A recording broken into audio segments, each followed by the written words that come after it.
फलोदी में बेशर्मी की पार हदें बनी लोगों की जान की दुश्मन।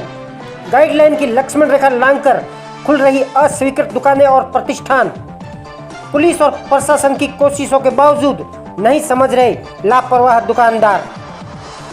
राज्य सरकार द्वारा जन अनुशासन पखवाड़े की समय सीमा आगामी 17 मई तक बढ़ा देने के आदेशों की पालना सुनिश्चित करवाने को लेकर जहां एक और पुलिस व प्रशासनिक अधिकारी मानवीय सुरक्षा को पहली प्राथमिकता देने की अपील करते नजर आ रहे हैं, ऐसे में जारी कोविड गाइडलाइन की पालना को लेकर कुछ अस्वीकृत दुकानें जिन्हें गाइडलाइन के अनुरूप खोलने की स्वीकृति नहीं है, ऐसे दुकानों का खुला रहना बेशर्मी की सारी हदें पार कर रहा है, जो मानव जीवन को खतरे की घंटी से कम नहीं।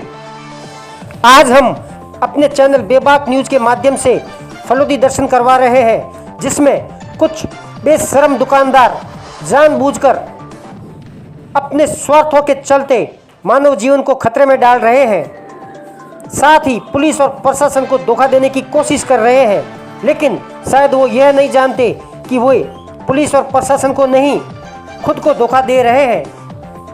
हम ये भी मानते हैं कि पापी पेट का सवाल है, लेकिन पेट के सारे सिस्टम को ही बिगाड़कर हम खतरा मोल लेने लगे तो बात तो वही हो गई कि आ बैल मुझे मार।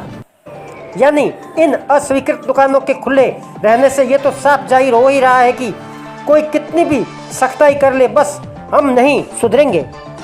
रिपोर्ट धर्मेंद्र कुमार सोनी।